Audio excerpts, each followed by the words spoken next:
आधुनिक चुनाव अब केवल शोर शराबे वाली रैलियों या भाषणों के मोहताज नहीं रहे। सच कहूं तो आज की डेट में इलेक्शन जीतना एक बहुत ही प्रिसिजन बेस्ड डेटा इंजीनियरिंग का खेल बन चुका है, जिसका सीधा असर हमारे लोकतांत्रिक अधिकारों और डे टू डे गवर्नेंस पर पड़ता है। आज के इस विश्लेषण में हम एक बेहद दिलचस्प और स्ट्रेटेजिक ब्लूप्रिंट को डिकोड करने जा रहे हैं, जिसे नारद प्रोटोकॉल कहा जाता है। ब्लूप्रिंट स्ट्रैटेजीज द्वारा तैयार किया गया ये इंटेलिजेंस डॉक्यूमेंट हमें साफ साफ दिखाता है कि कैसे चुनावी भावनाओं और नारों की जगह अब कठोर डेटा और माइक्रो टारगेटिंग ने ले ली है। आज हम इस पूरी राजनीतिक प्लेबुक के हर एक पन्ने को पलटेंगे, इसके पॉलिटिकल ऑपरेटिंग सिस्टम से लेकर एक मजबूत चुनावी किले की बनावट, एक चैलेंजर की दुविधा, जमीनी कमजोरियों के राजनीतिक इस्तेमाल और सत्ता पलटने वाले 4 चरणों के मास्टर प्लान तक सब कुछ समझेंगे। ये समझना बहुत जरूरी है कि पर्दे के पीछे आखिर रणनीतियां काम कैसे करती हैं। तो चलिए सबसे पहले इसके पॉलिटिकल ऑपरेटिंग सिस्टम पर बात करते हैं। पारंपरिक राजनीति के दिन अब पूरी तरह लग चुके हैं। ये सोर्स मटेरियल एक पॉलिटिकल न्यूरल ऑपरेटिंग सिस्टम की बात करता है जो आज के इलेक्टोरल मैकेनिज्म को चलाता है। ये एक ऐसा ढांचा है जहां हर मतदाता, हर समस्या, हर गली सिर्फ एक डेटा पॉइंट है। कुछ भी रैंडम नहीं है, सब कुछ कैलकुलेटेड है। इस पूरे सिस्टम के सेंटर में है नारद प्रोटोकॉल। अगर इसे आसान भाषा में कहें तो ये एक निर्वाचन क्षेत्र स्तर का यानी कंस्टिट्यूएंसी लेवल का एक बहुत ही सख्त इंटेलिजेंस फ्रेमवर्क है। इसका मुख्य उद्देश्य क्या है? जनसांख्यिकीय पुनर्गठन यानी डेमोग्राफिक रीअलाइनमेंट और नैरेटिव वॉरफेयर यानी विमर्श का युद्ध चलाना। ये आइडियोलॉजी या विचारधारा से बहुत आगे की चीज है। ये पूरी तरह से एक्शनेबल मैट्रिक्स पर फोकस करता है। इस पूरे ऑपरेशन के पीछे की जो कोर फिलॉसफी है वो बिल्कुल स्पष्ट है। Elections equal data engineering for governance. ये ब्लूप्रिंट स्ट्रैटेजीज का मूल मंत्र है। इसका सीधा सा अर्थ है कि पारंपरिक प्रचार की जगह अब ठंडी सोची समझी डेटा व्यवस्था ने ले ली है। लेकिन जब हम इस तरह की डेटा इंजीनियरिंग और इंटेलिजेंस गैदरिंग की बात करते हैं तो एक विश्लेषक के रूप में हमें यह याद रखना चाहिए कि भारत के संवैधानिक मूल्य और नागरिकों की गरिमा सर्वोपरि है। हम भारत के DPDP फ्रेमवर्क यानी डिजिटल पर्सनल डेटा प्रोटेक्शन के तहत निजता, प्राइवेसी और सहमति कंसेंट को दरकिनार नहीं कर सकते।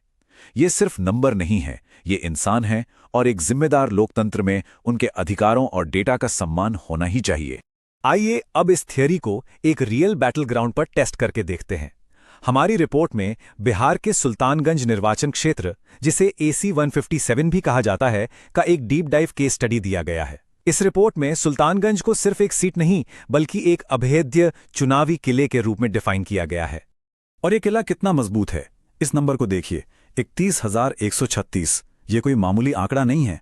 2025 के चुनाव चक्र में सत्ताधारी पार्टी JDU ने जो जीत दर्ज की, ये उसका मार्जिन है। ये कुल वोटों का 14.84% है।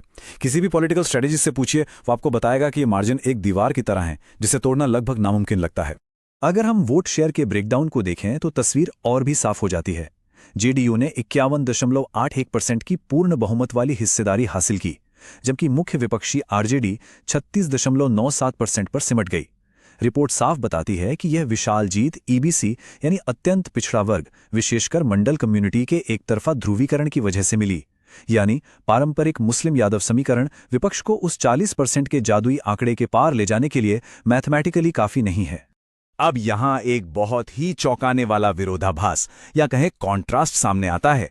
सुल्तानगंज में महिला साक्षरता दर सिर्फ 62.83% है, लेकिन इसके उलट महिलाओं का जो मतदान प्रतिशत था वो 71.60% रहा। महिलाओं के टर्नआउट में इस ऐतिहासिक उछाल ने सीधे तौर पर सत्ताधारी पार्टी को फायदा पहुंचाया। विपक्ष इस साइलेंट फोर्स को डिकोड करने में पूरी तरह फेल रहा। तो ऐसे मजबूत किले के सामने एक चैलेंजर की क्या हालत होती है? यहां एंट्री होती है एक बहुत ही दिलचस्प पैराडॉक्स की। हम विपक्षी उम्मीदवार चंदन कुमार सिन्हा की प्रोफाइल को देखेंगे और समझेंगे कि कैसे पारंपरिक योग्यताएं आज के इस डेटा ड्रिवन इलेक्शन में अक्सर बेअसर हो जाती हैं। जरा इस स्कोरकार्ड को देखिए। एक तरफ कैंडिडेट के पास लॉजिस्टिक्स के लिए 19.40 करोड़ रुपए की संपत्ति है। फाइनेंशियल कैपेसिटी में 5 में से 5। क्रिमिनल रिकॉर्ड एकदम 0 है। क्लीन इमेज में भी 5 में से 5। लेकिन महिला वोटर्स में अपील और ओवरऑल विनेबिलिटी में स्कोर सिर्फ 2 है। विडंबना देखिए, के पैसा और एकदम साफ छवि होने के बावजूद अगर आप जातियों के गणित और उस ईबीसी किले को भेद नहीं सकते तो आप रेस से बाहर हैं। इसीलिए ब्लूप्रिंट में इस कैंडिडेट का स्टेटस दिया गया है कंडीशनल रिटेन, मतलब उन्हें शर्तों के साथ रखा गया है। ये आज की राजनीति की निर्मम सच्चाई है। साफ साफ अल्टीमेटम है कि अगर अगले 24 महीनों के अंदर ईबीसी डेमोग्राफिक में सेंध नहीं लगाई गई और महिलाओं तक पहुंचने का एक सॉलिड स्ट्रक्चर नहीं बनाया गया तो पर्सनल मेरिट कुछ काम नहीं आएगी। अब सवाल यह है कि विपक्ष इस किले को तोड़ने के लिए क्या करेगा। यहीं पर लोकल वल्नरेबिलिटीज यानी स्थानीय कमजोरियों को हथियार बनाने की रणनीति शुरू होती है। ये ब्लूप्रिंट लोगों के दर्द और उनकी शिकायतों को सिर्फ एक टैक्टिकल फ्रिक्शन पॉइंट के रूप में देखता है, जिसका चुनावी लाभ के लिए इस्तेमाल किया जाना है। किसी भी इलाके का असली सच उसके पब्लिक हेल्थ डेटा में छुपा होता है। सुल्तानगंज में 79% बच्चों में गंभीर एनीमिया है और 5 साल से कम उम्र के 40% बच्चे कुपोषित, स्टंटिंग के शिकार हैं। ये एक भयानक मानवीय संकट है, लेकिन इस ब्लूप्रिंट का उद्देश्य इस दर्द को सत्ताधारी दल के विकास वाले नैरेटिव के खिलाफ एक अचूक हथियार के रूप में इस्तेमाल करना है। और सिर्फ स्वास्थ्य ही नहीं, कुछ और बहुत ही हाइपर लोकल दर्द हैं जिन्हें सटीक रूप से टारगेट किया गया है।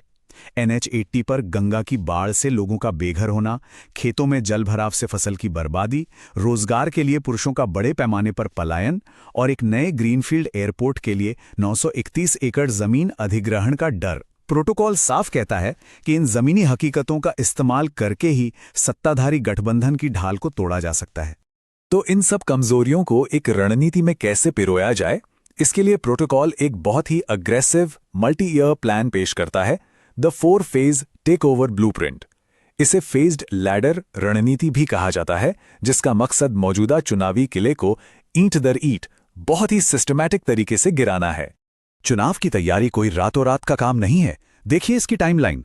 चुनाव से पूरे 730 दिन पहले यानी 2 साल पहले फाउंडेशन बिल्डिंग शुरू हो जाती है। फिर 365 दिन पहले नैरेटिव वॉरफेयर लॉन्च होता है। 180 दिन पहले जमीन पर ग्राउंड एक्टिवेशन होता है और आखिर में चुनाव से 90 दिन पहले फुल स्पीड स्प्रिंट और वोटर्स को भूत तक लाने का ऑपरेशन। यह दिखाता है कि ये कैंपेन्स कितने साइंटिफिक और टाइम बाउंड होते हैं। इस चतुर्मुख ब्लूप्रिंट के अंदर 4 बहुत ही सटीक कदम हैं। पहला, ईबीसी कम्युनिटी में शैडो कमांड के जरिए पैठ बनाना। दूसरा, 6 स्टेट अभियान चलाकर हेल्थ क्राइसिस को एक्सपोज करना। तीसरा, बूथ कमिटियों का स्ट्रेस टेस्ट करना। और चौथा, रैपिड रिस्पॉन्स के लिए व्हाट्सएप पॉड्स बनाना। यहां एक बात पर मैं जोर देना चाहूंगा, जब इस तरह के नैरेटिव और ग्राउंड ऑपरेशंस डिजाइन किए जाते हैं तो informed public speech with responsibility यानी जिम्मेदारी के साथ सार्वजनिक संवाद बनाए रखना बहुत जरूरी है। संवैधानिक गरिमा का ध्यान रखते हुए जनता के बीच बिना तथ्यों से छेड़छाड़ की अपनी बात रखना एक स्वस्थ लोकतंत्र के लिए बेहद अहम है। इस पूरी रिपोर्ट का जो क्रक्स है वो इस एक लाइन में छिपा है।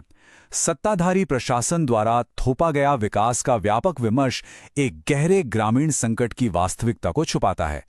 ये उस भारी गैप को एक्सपोज करता है जो एक तरफ चमचमाते पॉलिटिकल पीआर और दूसरी तरफ जमीनी स्तर की कठोर सामाजिक और आर्थिक सच्चाइयों के बीच मौजूद है। तो अंत में ये सब हमें सोचने पर मजबूर करता है, जब इंसान का संघर्ष, बच्चों का कुपोषण और विस्थापन का डर सिर्फ नैरेटिव बनाने के लिए डेटा पॉइंट्स और हथियार बन जाएं, तो हमारे लोकतांत्रिक प्रतिनिधित्व का भविष्य क्या होगा। ये डेटा ड्रिवन पॉलिटिकल इंजीनियरिंग की कड़वी सच्चाइयां हैं जो हमें दिखाती हैं कि सिस्टम कैसे काम करता है। इसी के साथ हम इस विश्लेषण को यहीं समाप्त करते हैं। If you want to become a people centric leader and uplift your constituency, get in touch with Blueprint Strategies AI at mgr@blueprintstrategies.ai or call 080-420-41602. Purpose Beyond Politics.